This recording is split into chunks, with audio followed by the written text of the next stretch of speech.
Hey Asita, how are you? Good. Never been better. How you been? I'm good. And I hear that now you can rescue me from drowning even in a bathtub and even in the deep blue sea. I like how bathtub and deep blue sea, like the middle ground is quite wide and all encompassing, very nice. But yes, I am now a certified stress and rescue diver and good fun. Awesome. Good fun. So do people have to pretend they're drowning and then you Yes. save them? Oh, Yeah. it was hilarious. My instructor actually went, "Mummy, mummy." It was just really quick. I'm like, do I laugh first or do I like save you? What do I do? Oh God. Yeah. How's work going? Going well. In fact, what an exciting time. I mean, have I ever said a non-exciting time? I don't know. Maybe I've said it to you in private. But otherwise, too many things happening in parallel seems to be my, style of working.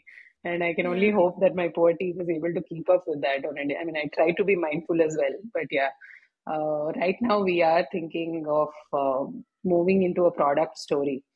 And Hmm. it's quite an interesting concept. It actually came from a lot of conversations we were having around small talk. And Hmm. how do we make sure that, people have additional resources outside of this podcast as well to really work and put some of these things into Yeah. action? And that actually set off a train of thought and something very exciting. And the beautiful thing is the story around it was just there. Like one fine morning, I woke up and I'm like, yeah, this is the story. Now begins the grunt work, right? Which is what is it actually going to look like? What is it going to do? Where will you Correct. host it? What kind Correct. of, time Yeah. investment? Yeah. All of No, and that. So, that's a situation that I don't know. I think you and I find ourselves in often because there's no lack of that big idea, right? So by hmm. now we've written a book, we've made a movie, we've written a We've script. printed journals and Yeah. yeah. Every December we've like printed a journal and it's Yes. miraculously ready by Jan 1st, and so we've got so far in terms of having a vision and thinking strategically. Maybe we think a little too big and we have Agreed. too many strategies, and Yeah. the struggle is I wouldn't say directly execution because Yeah. I think we assume that the struggle is in execution, but we haven't even reached execution, Yeah. Yeah. It's actually right? that little, almost that void between Yeah. having that idea and getting to work is that, in fact, even with this, so much, I wouldn't say doubt really, because one way or another, I think we'll figure it out, but it's more of I actually don't know how to do this. You know, Yeah. what is Yeah. the step one? Like, say tomorrow I decide to begin. I still have bigger ideas, like, okay, I'm going to do A and B and C, and that's how people are going to discover the product. Because I think the marketing mindset is more natural. But in the doing of the A, B, and C, like, is it like a Nike kind of just do it, or is there something else that I'm, supposed to do? So I'm just wondering, like, how do people even get started, man? Like, and look at me saying that, having started over multiple times, signing up for various things, but it really feels like, okay, how do I do this thing now? So yeah, that's where I'm kind of hanging about. And we tend to blame ourselves because uh, we say that, oh, I'm procrastinating, and then because I'm procrastinating I'm feeling guilty, and then now Yeah, I'm kind of angry with myself. But yeah, yeah. usually you're not procrastinating in the sense that you're putting it off, you just don't know what to do next. You genuinely Literally, don't know, right? literally, yeah. So even if you didn't put it off, and if you said, okay, the next 3 days I'm going to just do it, you don't know what you're going to do, That's true. right? Yeah. I think that you're not without support. There are a lot of tools which can help you kind of bridge that gap and think this Okay. through. It's interesting that many of the problem statements are in our own lives and the way we are going about things, right? Yeah, Even yeah, this of course. podcast, we're in season 6, and I'm still trying to increase reach and distribution, Hmm. but I don't have a clear problem statement. I'm Hmm. working on Hmm. a problem, right? But I don't have a clear problem statement that I have kind of written out, broken down, thought through using some tool, uh, Yeah. because I assume that I know what the problem is. And then that, hey, Hmm. I'm not executing enough to fix it. But Yeah. like you said, there's that big box in between which helps you break down that problem Hmm. into specific problem statements. Yeah. Yeah. But how do we do that, right? Like, I mean, I think for a lot of us, actually, it is just that. I don't think any of us is fundamentally unmotivated, right? Like, that's a completely different conversation that you're having. But in any position for that matter, as a leader, as a manager, you've been given this vision, you've been told that this is the big picture over the next 5 years, 10 years, this is what you're working towards. But then comes the question of, okay, tomorrow I have to probably set my OKRs, or I have to decide what is it that I want to be accountable for over the next, 30, 60, 90 days. And actually, I think two things happen, right? As I'm saying that, one, I'm noticing there is a fundamental fear to holding that timeline into account, right? What if it doesn't work? I think that experimental mindset of saying, okay, I'll try it for 30 days Yeah. versus what if I fail in 30 days is a very different, kind of space that you're coming from. And this is me giving myself a motivational speech at this point. Also, okay, now I know that I'm giving myself 30 days, but what do I like? What is the tool that I use to say, okay, day Yeah. one, I'm going to do this, day five, I'm going to do this, day 10, I'm going to do this, and then like almost like a flow chart, right? Like, yes, Yeah. no, if this works, then go this way. I think that is what is really kind of missing, which maybe also, like you said, comes from not being able to articulate that there is that gap. Correct. No, and this is very typical of most of us, that like you're saying, now you're jumping into what will I do on day one, day five. That's the execution phase. But Hmm. there's a big chunk before that where you're very clear on what you're solving for. And I Hmm. noticed this recently. I've been engaging with quite a few folks in the tech space, in the sense that they're Hmm. delivery managers, they're in charge of large teams and large businesses, and hence they are responsible for bringing in a large chunk of Hmm. business. Hmm. Hmm. And a common theme amongst them is that we need to do something for our clients using AI, and we Hmm. need to use Gen AI, right? So Okay. that's it's Hmm. like the world is saying it. So we how do we increase share of wallet, or how do we do more for our clients? We Sure. use Gen AI, right? And these guys are creating new ideas and going and pitching to a client and saying this is what Gen AI can do for you, etc., etc. And Hmm. sometimes the client is already invested in the conversation, and sometimes you have to pull them into that conversation. But in one of these discussions with the delivery manager, I said, why does your client want Need Gen Jen. AI? That one is, do they want, or are you saying they need? Like, why are you talking Gen AI to your client? Fair. Right? I think that's a very simple first question. And Makes kind sense. of, if you say that, okay, what tool can I use? One of the most simplest tools is the five whys, where you just Mm-hmm. ask yourself why five times, and each why is kind of drilling it further down, right? Hmm. So, Hmm. why are Hmm. you talking Gen AI to your client? Hmm. Hmm. And you get an answer that, because I've been told that that's where an opportunity lies. So Hmm. why does Hmm. an opportunity lie there? Hmm. Because Hmm. it can do this, this, this. Why can Hmm. it do this, this, this for your client, Sure. right? And Right. so I see. Yeah. typically by the time you reach the fifth why, you have a much clearer problem statement, or kind of area to work on. Interesting. Hmm. That makes a And lot of that's sense. and that holds true for so many, even simple things like uh, the software crashed. Hmm. So why did the software crash?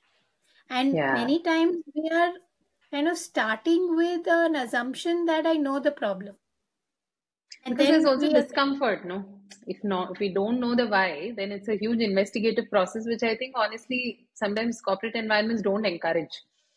So correct. it's easier to just assume that these are the three things that could have gone wrong and then go about kind of looking at Yeah, those. Yeah. correct. No, but and when you actually ask it, it's like, okay, why did the software crash? Oh, actually it ran out of memory.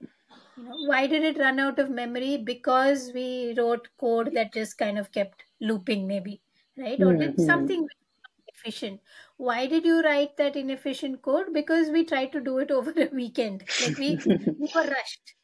We we were delayed. We had to do it, deliver on a Monday morning, etc. Why were you rushed? Because actually we have some kind of an issue with our estimation process. We're saying we can do it in 3 weeks, but Yeah. clearly we were so pressed for time that we haven't given the best code possible. It's very Right. simplistic example, but that's really how you finally reach the the end state, or some kind of area to work on. That can we Hmm. look at our generally our estimation process, because the last 4 5 projects we seem to have hit some bug or the other, or some issue or the other. We're solving for those 5 different issues. But Makes sense. Yeah. when you go But five back, actually, if you could have gone back and done the one thing that made a difference, you would yeah, have actually saved a lot of time and energy, I suppose. yeah.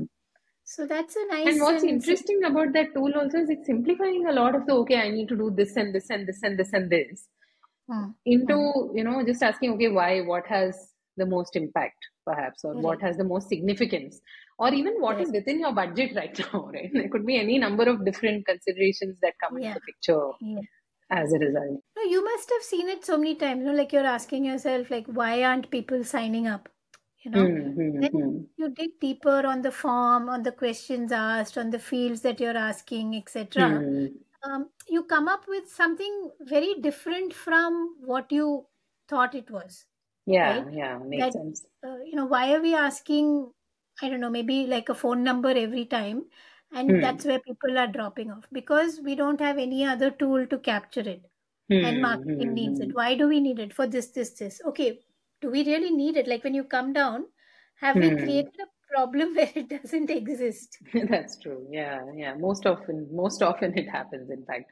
And I think there is some resistance to applying it to our own use cases also. Like, then if Ah, you find out, oh, then you have to do something about it.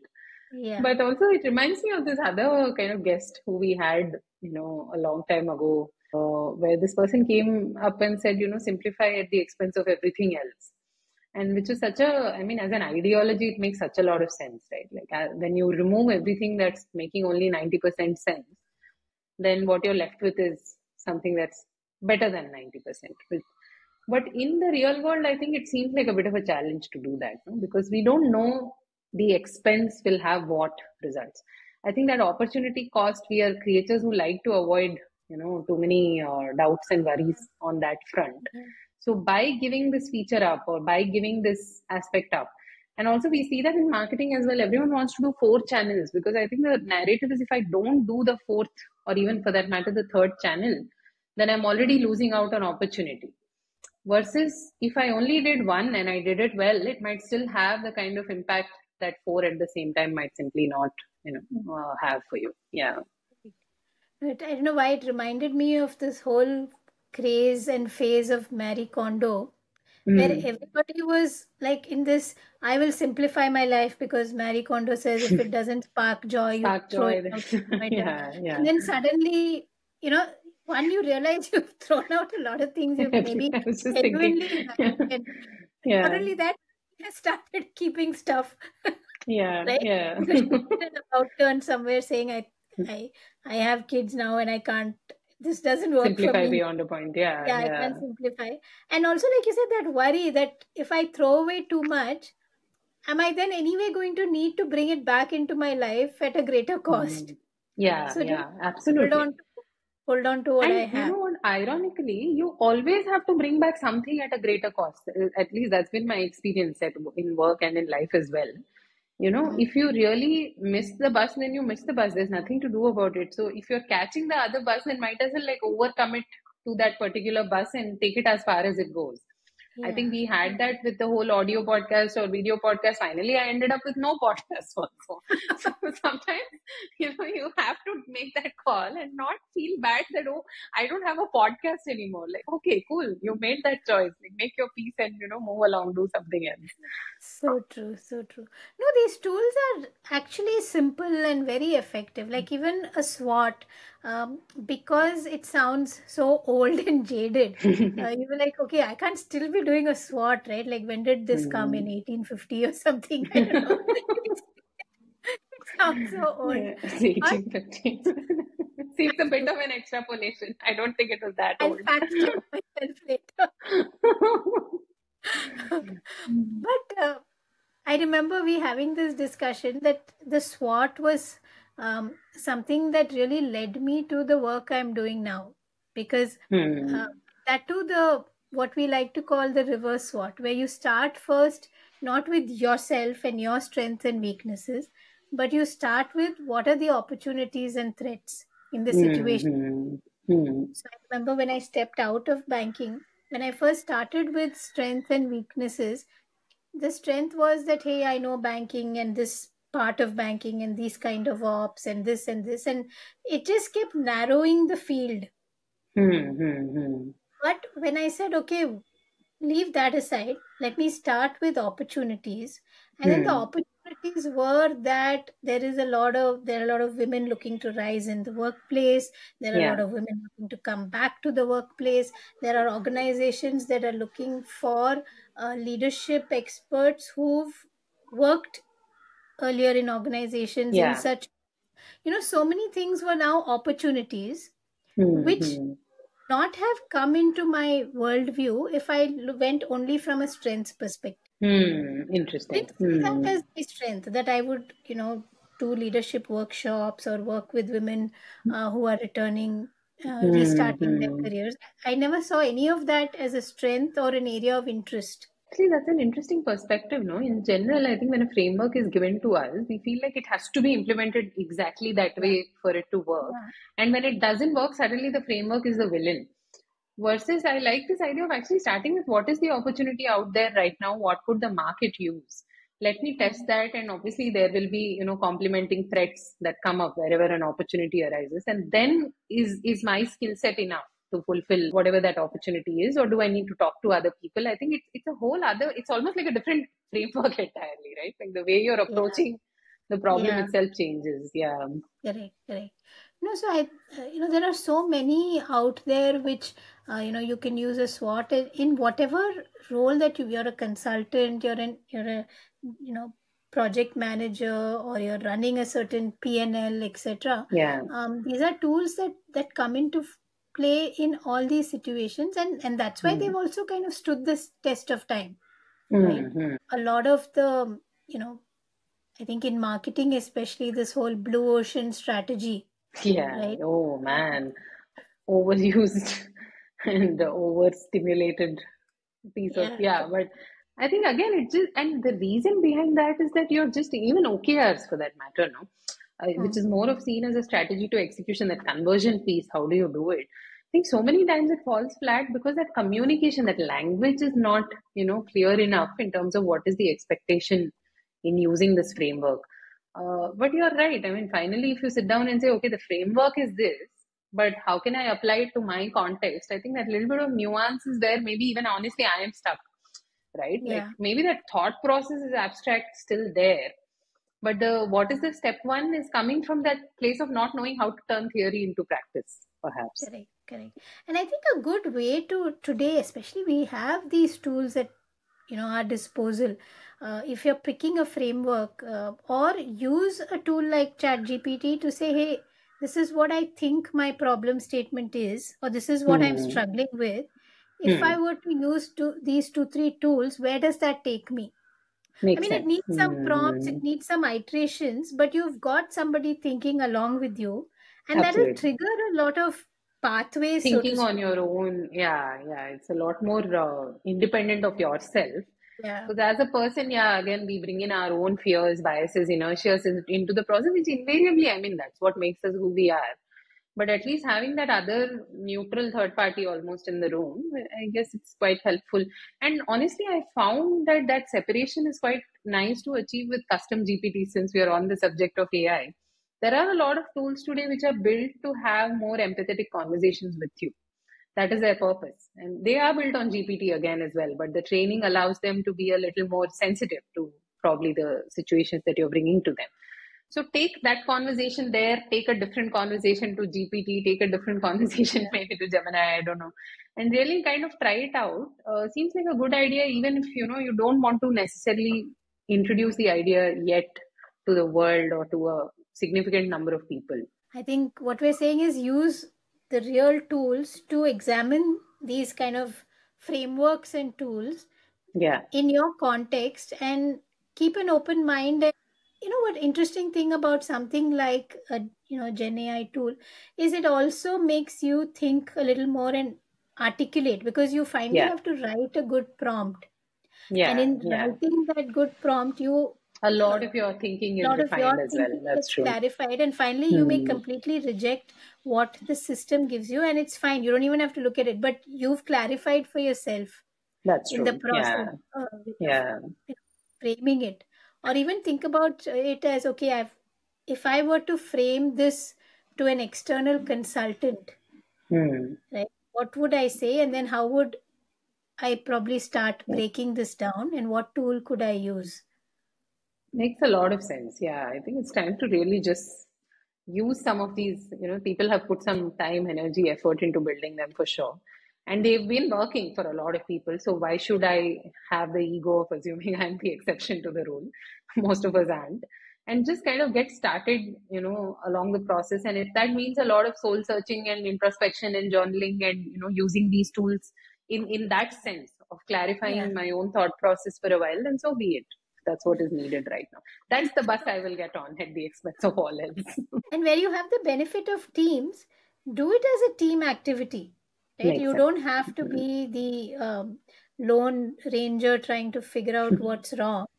Even as a leader Hmm. or manager, like involve your teams in that, brainstorm what the problem is before we brainstorm what the solution is.